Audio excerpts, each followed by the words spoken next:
Welcome history buffs and conspiracy sleuths to a journey through the hidden corridors of the past. You've just tuned in to Given the Fallout podcast. Together with your hosts, Jay and Dee, we'll embark on an electrifying odyssey through the most tantalizing tales of intrigue, deception, and cover-ups that have shaped our world. It is impossible for the United States government to solve the race problem. Every episode, we'll peel back the layers of time to uncover the mysteries that continue to perplex and amaze us. You've got to keep the white and the black separate. We'll unravel the enigmas surrounding powerful institutions, clandestine operations, and the elusive figures who've left their indelible mark on history. He's terrible. She's a terrible old bag. Oh, she's an old bitch in my estimation.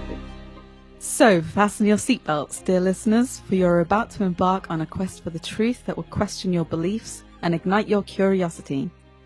Given the Fallout is your passport to the past, where reality often blurs with myth. The thing, not because they are easy, but because they are hard. Each episode will venture deep into the labyrinth of historical secrecy. Subscribe now, and let's unveil the mysteries together on Given the Fallout podcast. The journey of a lifetime begins now. Given the Fallout. Given the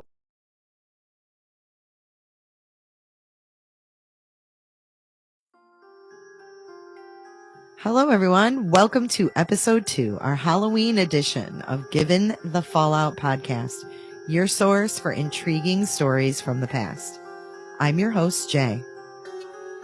And I'm Dee. And today we're diving deep into the curious and empowering world of W.I.T.C.H, the Women's International Terrorist Conspiracy from Hell.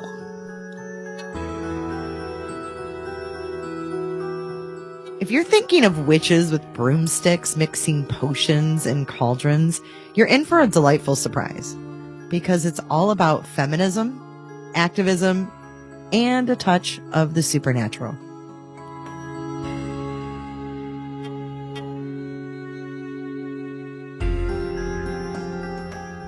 So what's the scoop with W.I.T.C.H? To understand this intriguing movement, we need to rewind to the late 1960s, a time of profound societal change and the rise of feminism. In the midst of it all, a group of women in Chicago decided to create a catchy and provocative acronym. W.I.T.C.H, Women's International Terrorist Conspiracy from Hell.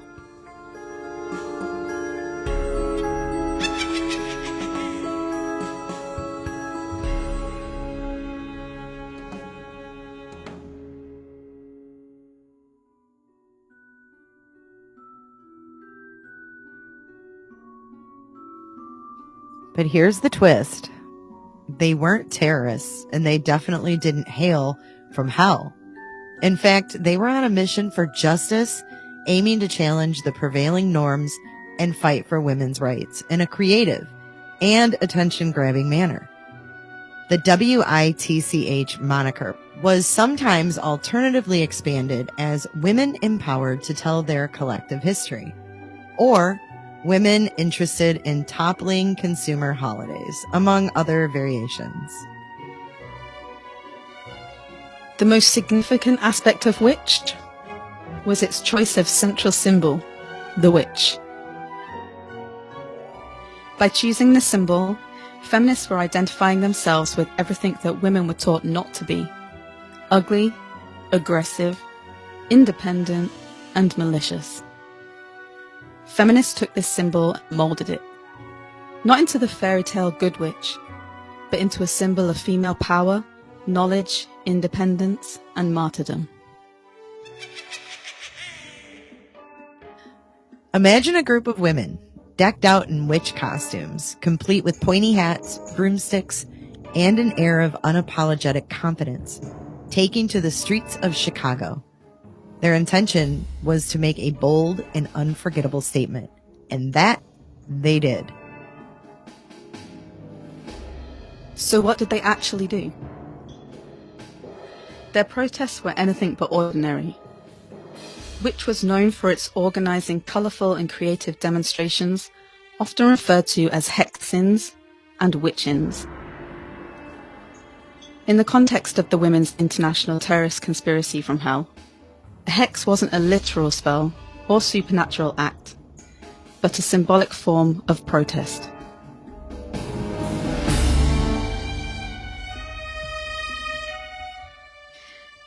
During a hexing, witch members would gather and perform acts to symbolically cast a spell or hex on a specific target, often an institution or symbol of oppression. These actions were theatrical and intended to draw attention to issues related to women's rights and social inequalities. For example, they might gather in front of the stock exchange and hex it to protest the power and influence of male-dominated financial institutions. These hexes were a creative and humorous way to make a powerful statement about the need for change in society.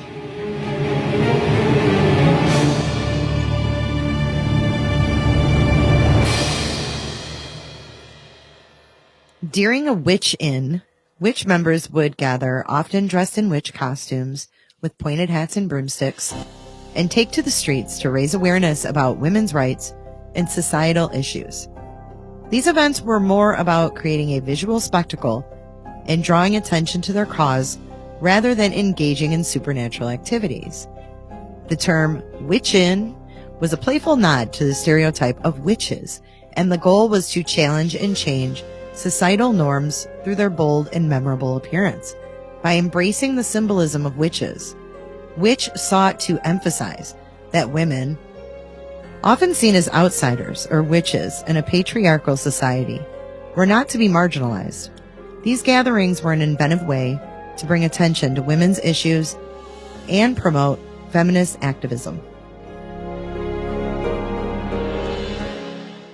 Witch harnessed humor and irony to shed light on the inequalities that women faced in society.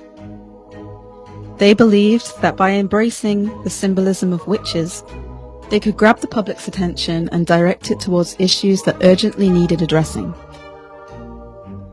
While they weren't literally practicing magic, their spells were cast through clever posters, catchy slogans, and an unwavering feminist spirit.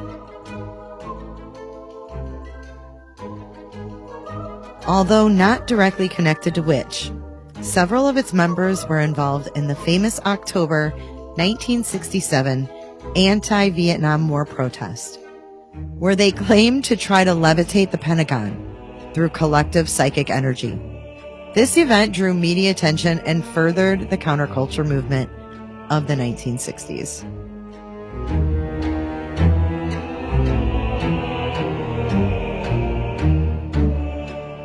In September 1968, Witch protested the Miss America pageant in Atlantic City. They crowned a live sheep as Miss America and threw symbols of oppression, bras, girdles, and cosmetics into a freedom trash can to symbolize women's liberation from beauty standards.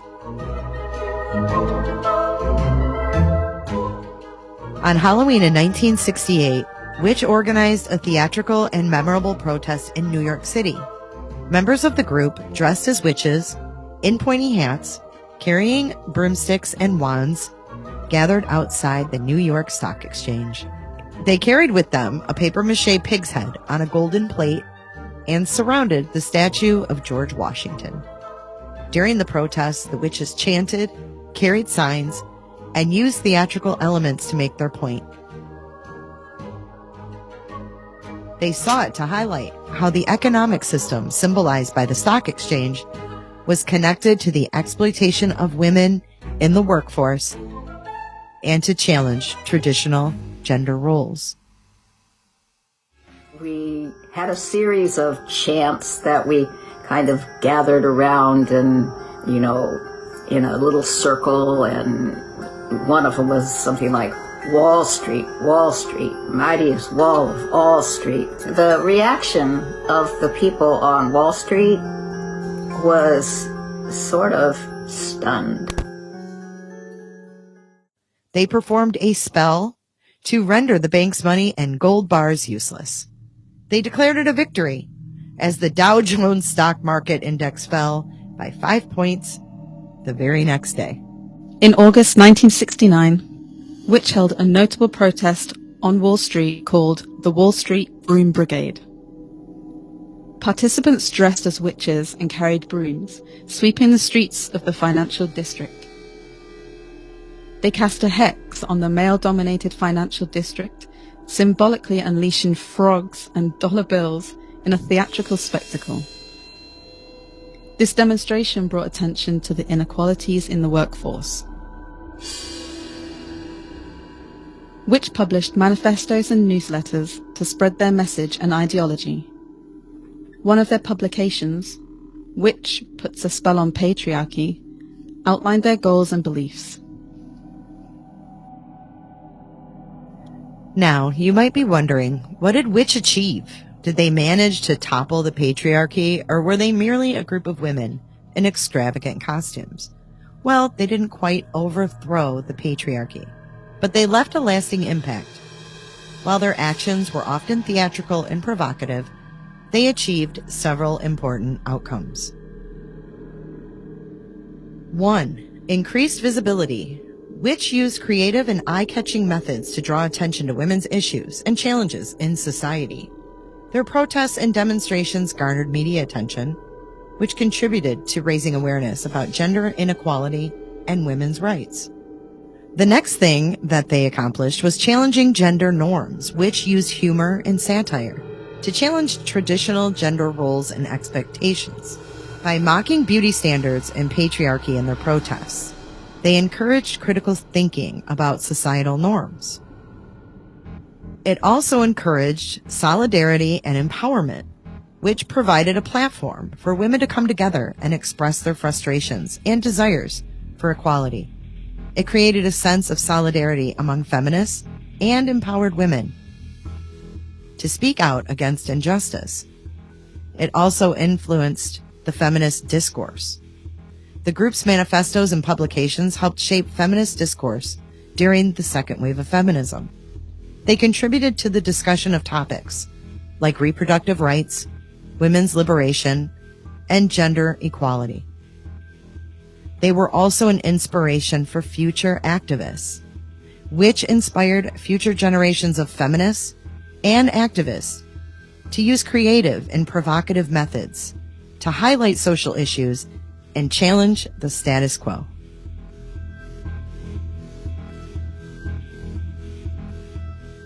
While Witch may not have achieved concrete legislative changes, their legacy lies in their role as a catalyst for important discussions about gender equality and the empowerment of women. They remain an iconic and memorable part of the feminist movement.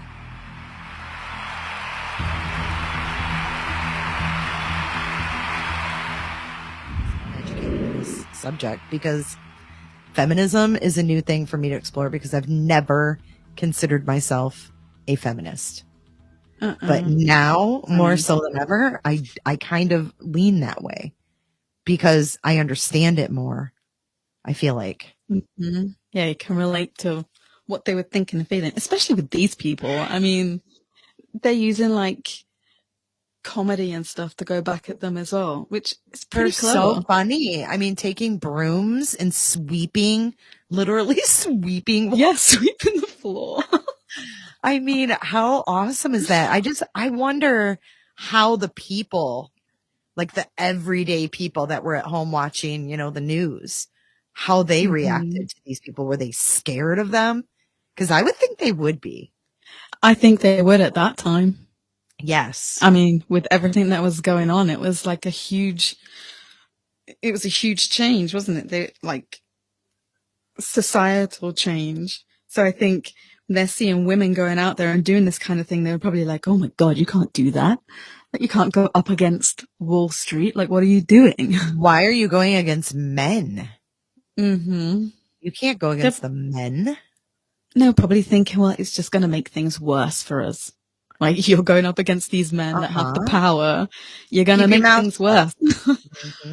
Just like the race war, right? They wanted all of the civil rights activists to keep their mouths shut up. And the activists were like a threat. Yeah, it's sad. But Of you know, course it's they're really seen as a weird. threat, though. I was raised, though, what's really, really fucked up is I was raised to think, I shouldn't say raised, because it didn't come from my parents. It came from school. Because my parents didn't talk to me about political stuff. So I learned everything I know about Vietnam and everything from like TV or school. Not really an influence from my parents. So I was raised in school to believe that the hippie activists were wrong, that they were bad, that they had no business. Because they're going against everything that everyone already stands for. Dude, it makes my stomach sick to think that we're just infiltrated with this nonsense. Mm-hmm. And we don't even realize it. Like, if I never did this podcast, I probably would have never been, I'd be wrapped up in my world of working and running the rat race and, you know, that whole world where you're just immersed in your job and things like that. Whereas this is my job. So I'm immersed in this and I'm learning so freaking much. I don't think I would have learned or like uncovered because I wouldn't have had time. No, exactly. You wouldn't. You just do day-to-day life. Like, this is your own little world and you don't think about all of the stuff that goes on around it. I mean, I wouldn't. I mean, I didn't know about this. The whole world to us. Exactly. I didn't know about the witch movement and stuff. And it's not even just there. It was international. Like, when they started, I think they first started in New York because it was some women's activism group thing. And then they branched off into the witch. And when people started hearing about what they were doing, they started making up their own little groups, like, everywhere. And it went international. So there's groups here, there's groups in Europe. But I've never ever heard of it. Me either, ever. And like now, you would think this would be part of our history books, right? This is a part of women trying to make a difference. Yes. On society. And we know nothing about it. It's a damn shame. Unless you, like you said, unless you dig into it. It's like protests and stuff that happen now. They still go dressed as witches. They go with witches' hats and things. So they clearly know about this stuff. So unless you're in that scene and you've educated yourself, you're not going to have a clue. And you just watch these protests on TV, see witches' hats and probably just think, what are they doing? Like, it doesn't register with you that there's a history to the whole thing. Right. And if you think about, like, you just said, like, we dug into this. That's why we uncovered it. That's why I have to give credit to women that are feminists, you know, that actually label themselves that. Whereas before I thought they were kind of more meddling and, you know, creating a problem and like giving women who are really, you know, trying to be equal a bad name. I thought they were over the top. But now I'm kind of seeing a glimpse into their research and why they believe the way they do. And it's opened my mind to a different perspective instead of being this closed-minded conservative Republican that I've always been, because it's what I was raised around. I wasn't raised around people, you know, really being from the left. I was raised in a mainly conservative town with conservative values.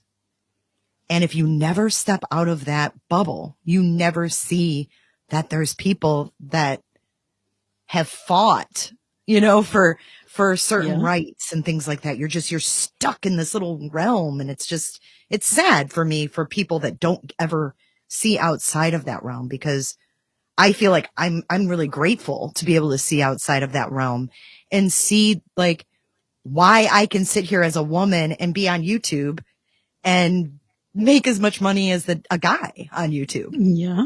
It's because of people like this.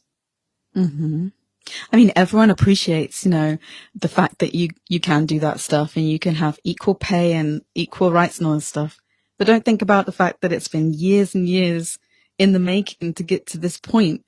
And the people that you think are, I don't know, meddling or kind of making things worse because they kind of go over the top a little bit, are the same people that had to go over the top to make things change. Because if you don't do that, nothing will ever change. Yep. It's that saying, nothing changes if nothing changes. Yeah. And we didn't have these people who actually spoke up. And that's why I listen a little closer to people who might seem a little odd or out there, but that are speaking up and wanting to get their truth or whatever it is. I tend to pay more attention to them, whereas before they'd be labeled as, you know, crazy or this or that. Mm-hmm. I think more people are listening now. Yeah.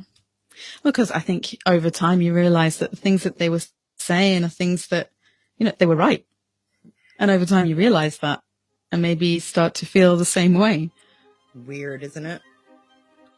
It I is. can't think of a better potato to have this veil lifted with, though.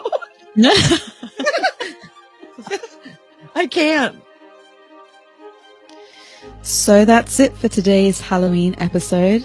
And remember, sometimes the most effective activism can be found in the most unexpected places, even in the guise of witches. Join us next time for more intriguing stories from the past on Given the Fallout podcast. Dun, dun, dun. Given the fallout. Given the fallout. Given the fallout. Given the fallout.